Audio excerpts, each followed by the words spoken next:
Breaking news మాజీ CM Jagan కుటుంబ ఆస్తుల వివాదంపై ఆయన తల్లి విజయమ్మ సంచలన వ్యాఖ్యలు చేశారు. ఈ వివాదంపై చెన్నైలోని ఎన్సీఎల్టీకు విజయమ్మ నివేదించారు. జగన్ కుటుంబ కలహాలకు కార్పొరేట్ రంగు పులిమి రాజకీయాలు చేయడం విచారకరమని తీవ్ర ఆందోళన వ్యక్తం చేశారు. సరస్వతి పవర్ లిమిటెడ్ వాటాల బదలాయింపు రిజిస్టర్లో మార్పుపై పిటిషన్ చేయడంలో అసలు ఉద్దేశాన్ని బయటపెట్టారామె. ఈ పిటిషన్ షర్మిలకు జగన్ కు మధ్య ఉన్న రాజకీయ కలహాలు పరిష్కరించుకునే ప్రయత్నం తప్ప మరోటి కాదని వైఎస్ విజయమ్మ స్పష్టం చేశారు. ఇద్దరు తన పిల్లలు కావడంతో వారి రాజకీయ గొడవల్లో చిక్కుకున్నారని పేర్కొన్నారు. గిఫ్ట్ డీడ్లు కుటుంబ సభ్యుల మధ్య జరిగిన ఒప్పందమని, చట్ట ప్రకారం దానికి ప్రాధాన్యం ఉంటుందన్నారు. కంపెనీ చట్టంలోని సెక్షన్ 59 కింద జగన్ దాఖలు చేసిన పిటిషన్ వాస్తవంగా కార్పొరేట్ వివాదానికి సంబంధించింది కాదన్నారు. ఇది అన్నా చెల్లెల మధ్య రాజకీయ వైరుధ్యాల ఫలితమేనని పేర్కొన్నారు.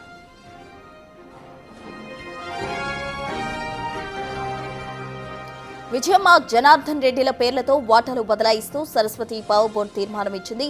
దీని ప్రకారం రిజిస్టర్లో సభ్యుల పేర్లు మార్చడాన్ని సవాల్ చేస్తూ జగన్ భారతిరెడ్డి క్లాసిక్ రియాలిటీలో హైదరాబాద్ ఎన్సీఎల్టీలో పిటిషన్ దాఖలు చేశారు.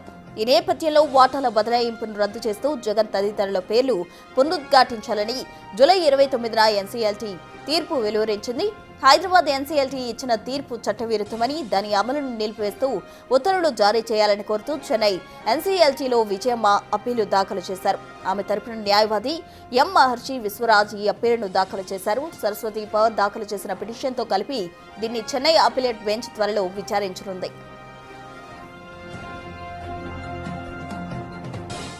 ఇదే అంశానికి సంబంధించి పూర్తి వివరాలు మా ప్రతినిధి శివ అమరావతి నుండి అందిస్తారు. శివ,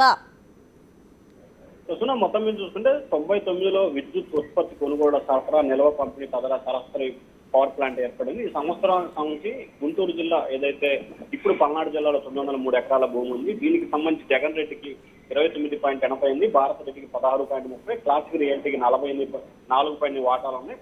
అలాగే విజయమ్మకి 48.99 వాటాలు ఉన్నాయి. ఈ 2020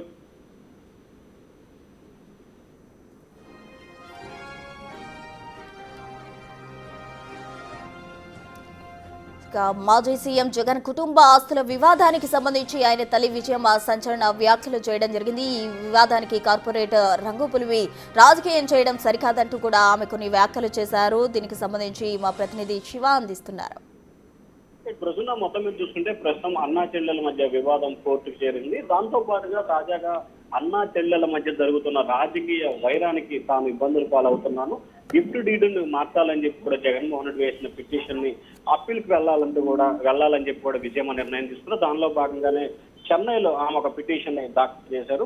అయితే హైదరాబాద్ ఎల్ఐటి ఇచ్చిన తీర్పు చట్ట విరుద్ధమని, దానికి అమలు నిలిపేసి ఉత్తర్వులు జారీ చేయాలని చెప్పి చెన్నై కోర్టులో విజయమ్మ అప్పీల్ దాఖలు చేశారు. ఆమె తరపు న్యాయవాది కూడా పిటిషన్ దాఖలు చేశారు. ప్రధానంగా చూసుకుంటే గుంటూరు జిల్లాకు సంబంధించి, అంటే ఉమ్మడి గుంటూరు జిల్లాకు సంబంధించి మాతవరం మండలంలో సరస్వతి పవర్ ప్లాంట్ అంటే ఇంకా ఏర్పాటు అక్కడ భూములు కొనుగోలు చేశారు. 900 ఎకరాలు ఉంది.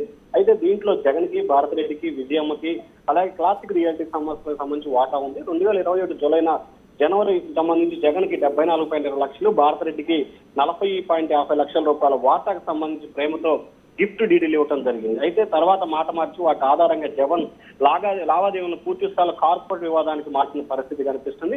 తద్వారా 11,30,000 వాటాలు కొనుగోలు చేశాను. వాటాలు ఇచ్చాక జగన్ 2000 ఆగస్టు 14 డైరెక్టర్ పదవికి రాజీనామా చేశారు. దీన్ని బట్టి సరస్వతి సంబంధించిన డైరెక్టర్ కంపెనీలో జగన్కి ఏమాత్రం కూడా భాగస్వామ్యం లేదు. కానీ గిఫ్ట్ ఒప్పందాలను వాటాలుగా కొనుగోలు ఒప్పందాలు చెల్లుబాటు కావని చెప్పి కూడా విజయమ్మ ఆ పిటిషన్ లో పేర్కొన్న పరిస్థితి కనిపిస్తా ఉంది. చట్టవిరుద్ధంగా ఏర్పడిన సరస్వతి కంపెనీకి అనవసరంగా వివాదాలకు లాగారు. అభ్యంతరమైన లావాదేవీలపై కంపెనీ చిత్తశుద్ధితో వ్యవహరించాలని చెప్పి కోరారు. అలాగే నాతో పాటు జనార్దన్ రెడ్డి సమర్పించిన వాటా కొనుగోలు పత్రాలను, బదలాయింపు పత్రాలను స్వీయ నోటిపై అఫిడవిట్ సమర్పించిన తర్వాత రిజిస్టర్లో పేరు మార్పులు జరిగిందని చెప్పి ఆమె అఫిడవిట్ లో చేసుకున్నారు. మొత్తం చూసుకుంటే సరస్వతి పవర్ బోర్డు సమావేశం 2024 జూలై 2న వాటాల పంపిణీకి సంబంధించి ఆమోదిస్తూ తీర్మానం జరిగింది. చట్టబద్ధంగా జరిగిన దానికి సంబంధించి కూడా కార్పొరేట్ పేరుతో చూపుతున్న కుటుంబ వివాదాలుగా అర్థం చేసుకుని దీన్ని పరిష్కరించాలి. అలాగే అన్నా చెల్లెళ్ళు వాటాలకు సంబంధించి, ఆస్తులకు సంబంధించి కూర్చొని పరిష్కరించుకుంటేనే ఈ వ్యవహారం అంతా సద్దుమణుగుద్దని చెప్పి విజయం అయితే అభ్యంతరం వ్యక్తం చేశారు. ఇక్కడ అప్పీల్ పెండింగ్ లో ఉండగానే ట్రిబ్యునల్ ఉత్తర్వులు అమలు చేస్తే తీవ్ర నష్టం వాటిల్తుంది. వివాదంలో సమతుల్యతను పనిలో తీసుకోవాలని చెప్పి కూడా ఆమె కోరినట్టు తెలుస్తా ఉంది. సెటిల్ కానీ 99.70% వాటాను అస్తవ్యస్తంగా మిగిలిపోతుంది. కార్పొరేట్ కంపెనీ నిర్వహణకి పూర్తి స్థాయిలో అస్థిరపడుతుంది, మూడో పార్టీ హక్కులపై ప్రభావం చూపుతుంది. అంతేకాకుండా రిజిస్ట్రేషన్ యథావిధి కొనసాగిస్తే జగన్ భారత్ రెడ్డి కాస్ట్ రియాలిటీకి ఎలాంటి నష్టం వాటిల్దని చెప్పి ఆ పిటిషన్ లో విజయమ్మ కోరినట్టు తెలుస్తోంది. ఈ అంశానికి సంబంధించి కూడా రానున్న 2-3 రోజుల్లోనే చెన్నై కోర్టులో విచారణ జరిగే అవకాశం కనిపిస్తా ఉంది Prasuna. Right Shiva, thank you. మొత్తంగా జగన్ కుటుంబ ఆస్తులకు సంబంధించి కూడా ఆయన తల్లి విజయమ్మ రియాక్ట్ అయ్యారు. అన్న చెల్లెల మధ్య వివాదం పరిష్కరించుకునేందుకే ఈ పిటిషన్ వేసినట్టు కూడా ఆమె పేర్కొన్నారు. ఇందుకు రాజకీయ రంగు పులుమొద్దంటూ కూడా ఆమె పేర్కొన్నారు.